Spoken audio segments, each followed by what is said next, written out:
Greg's bringing down the pain today. Let's do it, Greg. That's why I'm here. I didn't realise that. Hey, lovely.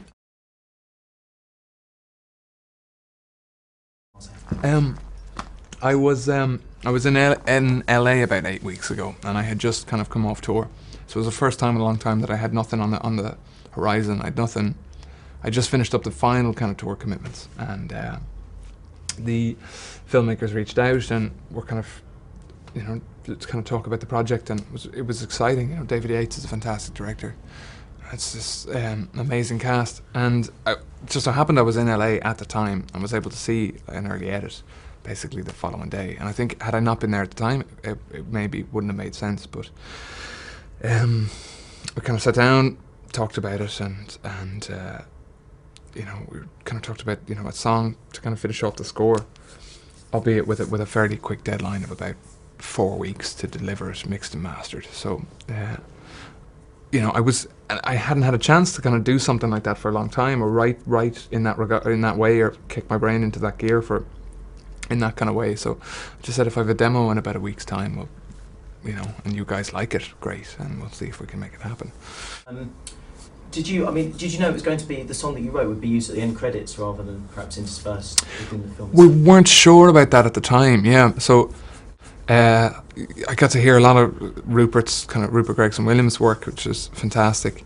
But it was making sure that it was something that wasn't too incongruous to what was on screen, and what wasn't too incongruous to Rupert's work as well too.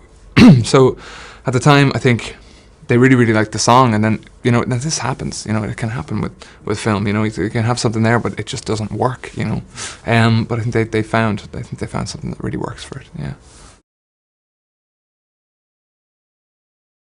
Yeah, of course. Yeah, and it was kind of when you're writing for film, it kind of has to start with that in mind. So it was kind of I got to see an early edit, and just kind of open myself up to that window of influence, and then just see what sticks and see what can be processed into song. Hope it resonates.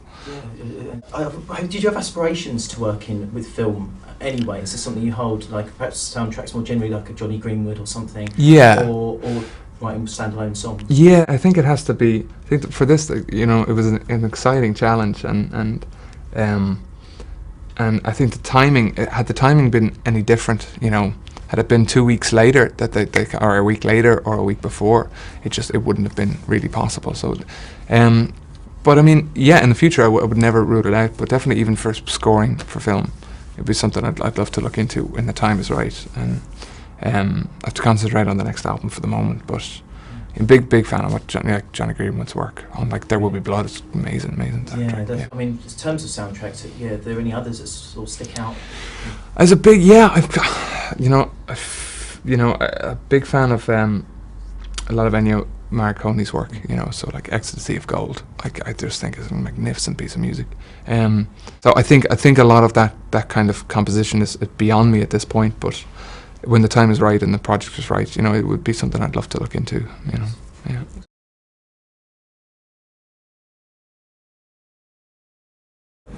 I'm quite precious, yeah. I hate to use that word. A bit of I think when it comes to the demoing of a work and the arranging of the instruments for the demo, it's something that I'd really rather do on my own. So kind of writing and composing the song, I've never kind of worked. I've never actually written with somebody, in a kind of a, 2 people sitting in a room, three or four sitting in a room, and see what happens.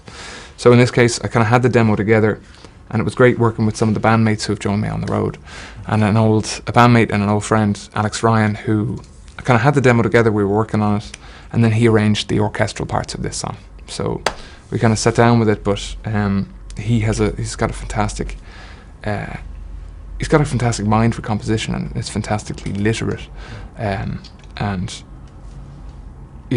music, the kind of being literate in a kind of in a compositional sense, that has never been my strong suit. So, but we'll see in the future. And this was the first time I was kind of, you're just taking from this piece of work, you're taking from David's work and the cast's work and what's been done here, and letting that kind of wash over you, and seeing what would work and what would make sense. But it is, yeah. It depends. It depends. I think, and then sometimes you can make something and it just works, or there's some music can just have something cinematic about it, you know. Yeah. I was thinking about your catalogue of songs so far, and you're not shy from touching upon sort of social issues, you know, songs like Cherry Wine or Take Me to Church. Is it something, when you look at your contemporaries and peers, do you feel despair a little bit and feel that there's not many? I mean, is the protest song still alive and well? You know, I think of things like Dylan with Hurricane or Neil Young with Ohio. It's not. I think they're still being made in their own ways. I think we don't really concentrate on things like that, and certainly in the mainstream we don't tend to look at it. I think that's more of a case of the taste and the zeitgeist. You know, we don't. Maybe it's uncool. I have faith. I have to say. I think it's emerging. If you look at people like Kendrick Lamar, you know, a lot of his work is quite political. And even D'Angelo's recent album is quite political. So I think there is a hunger there, and I think there is an awareness that is emerging again.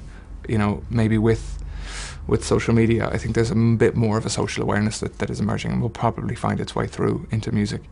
But also the way I look at it is that whether you are, regardless of what it is you're listening to, you're still, and any piece of work somewhat mirrors the society it's made in. So whether you're listening to, you know, a Dylan protest song, or you're listening to Robin Thicke singing "You're a Good Girl, I Know You Want It," you know, you what you're looking at there is something that does carry with it something which is absolutely political. You know, we're in quite tumultuous times now, obviously with the Brexit, you know, situation. Mm-hmm. I mean, are you inspired, do you think, to write a song like that? I mean, are we going to hear, you know, Take Me to second referendum?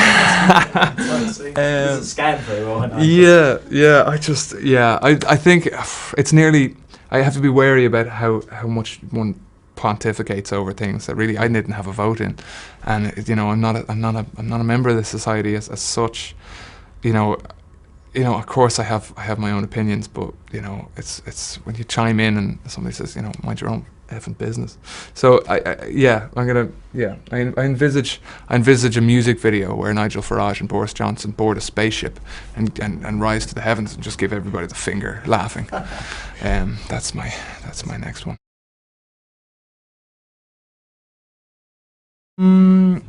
I probably next year at some point. Yeah. So probably next year, I would think. It won't. I'm going to take some time off coming up over the next few weeks and work on the next album. So, you know, when I say over the next few weeks, next week is that's the last thing. I'm really going to fall off the map for as long as it takes. And so, you know, it would be next year at some point, I would hope, but I don't want to give anything definite. Okay. Thank you very much. Thank you very much.